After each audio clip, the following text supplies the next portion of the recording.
അപ്പോൾ എല്ലാവർക്കും നമസ്കാരം.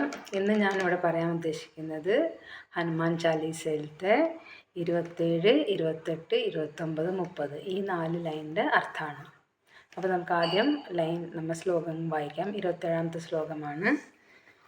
സഫ് പർ രാമ തപസ്വി രാജ തിൻകെ കാജ് സകൽ തും സാജ. അപ്പം ഇതിൽ ഈ ആദ്യത്തെ ലൈൻ പറഞ്ഞിരിക്കുന്നത് സബ് പർ രാമ തപസ്വി രാജ. ഇത് മിക്ക ഹനുമാൻ ചാലീസ ബുക്കിലും നമുക്ക് ഇങ്ങനെയാണ് എഴുതി കാണാം. നമ്മുടെ ഇപ്പോഴത്തെ ഹിന്ദു ഗുരു ഉണ്ടല്ലോ, നമുക്ക് ഇപ്പം എല്ലാം നമ്മൾ ഒരേ സനാതന ധർമ്മത്തിൻ്റെ കാര്യം ചെയ്യുമ്പോൾ കാണാം നമ്മുടെ ഒരു ഹിന്ദു ഗുരു ഉള്ളത്. അദ്ദേഹം പറയുന്നത് സബ് പർ രാമ റായ് സിർ ധാജ. ഇങ്ങനെ പറഞ്ഞാലും അർത്ഥം രണ്ടും സെയിം തന്നെയാണ് വരുന്നത്. അപ്പോൾ അത് രണ്ട് രീതിയിൽ പറയുന്നുള്ളൂ. അതോ ഗുരു പറഞ്ഞത് ഇങ്ങനെയാണ്, സബ് പർ രാമ റായ് സിർ താജ, അങ്ങനെ പറയുന്നതാണ് ഇപ്പോൾ പറയുന്നത്. പക്ഷെ എല്ലാ ബുക്കിലും എഴുതി വരുന്നത് എങ്ങനെയാണ്, സബ് പർ രാമ തപസ്വി രാജ. ഇതിൻ്റെ അർത്ഥം രണ്ടും ഒന്ന് തന്നെയാണ് വരുന്നത്. എന്താ പറഞ്ഞത്, സബ് പർ, സബ് എന്നല്ല എല്ലാവരിലും ആരാണ് ശ്രേഷ്ഠനാണ്, ശ്രീരാമൻ. എന്തുകൊണ്ടാണ് ശ്രേഷ്ഠൻ? കാരണം അദ്ദേഹം തപസ്വിയായ രാജാവാണ്. അപ്പോൾ എല്ലാവരിലും ശ്രീരാമസ്വാമി ശ്രേഷ്ഠനാണെന്നാണ് ആ ലൈൻ്റെ അർത്ഥം വരുന്നത്.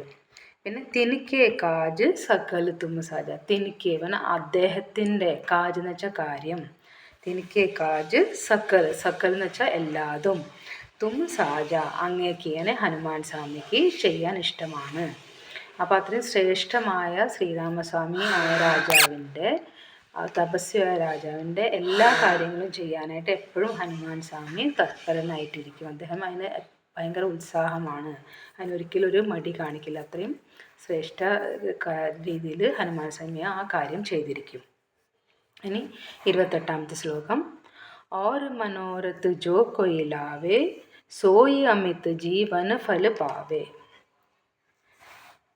और മനോരഥ് പറഞ്ഞാൽ വേറെ എന്തെങ്കിലും മനോരഥം എന്ന് വെച്ചാൽ മനസ്സിൽ എന്തെങ്കിലും ഇച്ഛ, ആരെങ്കിലും ജോ കൊയിലാവെ, ആരെങ്കിലും കൊണ്ടുവന്നാൽ, സോയി അമിത് ജീവൻ ഫല ലാവേ. സോയി അമിത് എന്ന് വെച്ചാൽ ആ നിങ്ങളുടെ മനസ്സിലെ ഇച്ഛ നഷ്ടപ്പെടാതെ, ജീവന് ഫല ലാവേ, അത് നിങ്ങളുടെ ജീവിതത്തിൽ അതിൻ്റെ ഫലം എന്ന് വെച്ചാൽ അതിൻ്റെ ഫലം കൊണ്ടുവരും.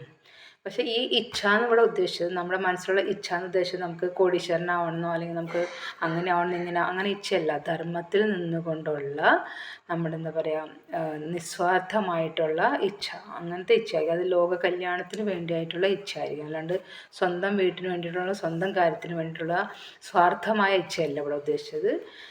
നിസ്വാർത്ഥമായിട്ടുള്ള ഇച്ഛ, ലോക കല്യാണത്തിന് നന്മ വരാനുള്ള ഇച്ഛ, അങ്ങനത്തെ എന്തെങ്കിലും ഇച്ഛ ആണെന്ന് വെച്ചെങ്കിൽ അത് നഷ്ടപ്പെടാതെ ഹനുമാൻ സ്വാമി അങ്ങേക്ക് നടത്തിത്തരും. കാരണം പ്രപഞ്ചത്തിൻ്റെ നിയമം അനുസരിച്ച് എന്താണ് ആലോചിക്കുന്നത്, എന്താണ് ചെയ്യാൻ ഉദ്ദേശിക്കുന്നത്, അങ്ങനെ ഇച്ഛകൾക്ക് വേണ്ടിയിട്ട് എപ്പോഴും ഹനുമാൻ സ്വാമി നമ്മുടെ കൂടെ ഉണ്ടാവും. ഇനി 29ാമത്തെ ലൈൻ. ചാരോ ജുഗ് പർതാബ് തുമാരാ ഹേ പ്രസിദ്ധ ജഗത്ത് ഉജിയാര. ചാരോ ജുഗ്. അപ്പോൾ 18ാമത്തെ അധ്യായത്തിൽ നമ്മൾ പറഞ്ഞു ജുഗിൻ്റെ അർത്ഥം എന്താണെന്നുള്ളത്. അപ്പോൾ ഇവിടെ പറഞ്ഞ ചാരോ ജുഗ്, അപ്പോൾ 4 യുഗത്തിലും പർത്താവ് എന്ന് വെച്ചാൽ പ്രതാപം, തുമാര എന്ന് വെച്ചാൽ അങ്ങയുടെ. അപ്പം 4 യുഗങ്ങളിലും അങ്ങയുടെ പ്രതാപം ഭയങ്കരമായിട്ടുണ്ട്. നമുക്കറിയാലോ ഹനുമാൻ സ്വാമി ചിരഞ്ജീവിയാണ്. അദ്ദേഹം എല്ലാ യുഗങ്ങളിലും ജീവനോടെ ഇരിക്കുകയാണ്, ഇപ്പോഴും ജീവനോടെ ഉണ്ട് ഹനുമാൻ സ്വാമി. അപ്പോൾ 4 യുഗത്തിലും അങ്ങയുടെ പ്രതാപം ഭയങ്കരമാണ്. ഹേ പ്രസിദ്ധ്. അപ്പോൾ ഈ ഭാഷ പ്രസിദ്ധ് എന്നുള്ളതിനാണ് ആ അവധി ലാംഗ്വേജിൻ്റെ ഒരു ഭാഷയാണ്. അപ്പോൾ ഹേ പ്രസിദ്ധ് ജഗത്ത് ഉജിയാര.